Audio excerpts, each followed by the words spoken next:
جب خلیفہ دوم حضرت عمر فاروق رضی اللہ عنہ کے دور خلافت میں حضرت عمرو بن العاص رضی اللہ عنہ کی قیادت میں مسلمانوں نے مصر کو فتح کیا تو کچھ عرصے بعد مصر کے مقامی لوگ ان کے پاس آئے اور کہنے لگے، اے امیر، ہمارے اس دریائے نیل کی ایک پرانی رسم ہے، جب تک ہم وہ رسم پوری نہ کریں یہ دریا نہیں بہتا اور سوکھ جاتا ہے۔ حضرت عمرو بن العاص رضی اللہ عنہ نے پوچھا، وہ رسم کیا ہے؟ مقامی لوگوں نے بتایا، ہر سال ایک خاص مہینے میں ہم ایک انتہائی خوبصورت کنواری لڑکی تلاش کرتے ہیں، اس کے والدین کو منہ مانگی قیمت دے کر راضی کرتے ہیں، پھر اسے دلہن کی طرح بہترین لباس اور زیورات پہناتے ہیں اور اسے اس دریا کی بھینک چڑھا دیتے ہیں، یعنی دریا میں غرق کر دیتے ہیں۔ اس انسانی قربانی کے بعد ہی دریا میں پانی آتا ہے اور ہماری کھیتیاں سیراب ہوتی ہیں۔ اسلام کا فیصلہ۔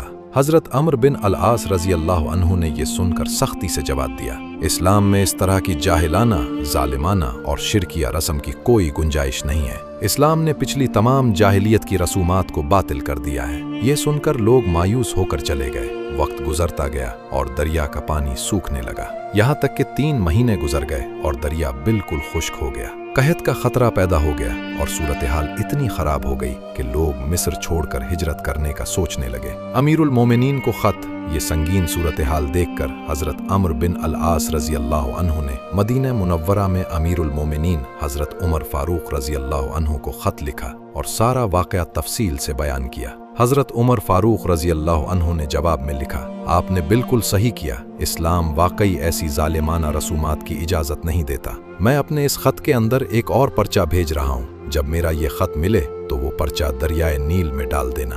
دریائے نیل کے نام حضرت عمر رضی اللہ عنہ کا خط اس پرچے پر۔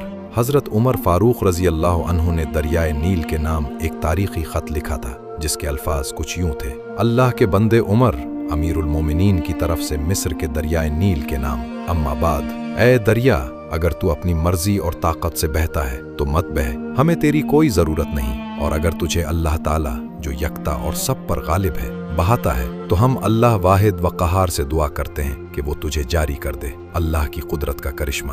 حضرت عمرو بن العاص رضی اللہ عنہ نے وہ خط لیا اور لوگوں کے ہجوم کے سامنے اسے دریائے نیل میں ڈال دیا۔ ابھی ایک رات بھی پوری نہیں گزری تھی کہ اگلی صبح ہونے تک اللہ کے حکم سے دریا میں 16 ہاتھ تقریباً 24 فٹ پانی چڑھایا۔ وہ دریا جو بالکل خشک ہو چکا تھا پوری روانی اور موجوں کے ساتھ بہنے لگا۔ اس دن کے بعد سے مصر کے لوگوں کی وہ ظالمانہ اور جاہلانہ رسم ہمیشہ کے لیے دفن ہو گئی۔ کسی بے گناہ لڑکی کو قربان نہیں کیا گیا اور دریائے نیل آج تک اللہ کے حکم سے مسلسل بہہ رہا ہے۔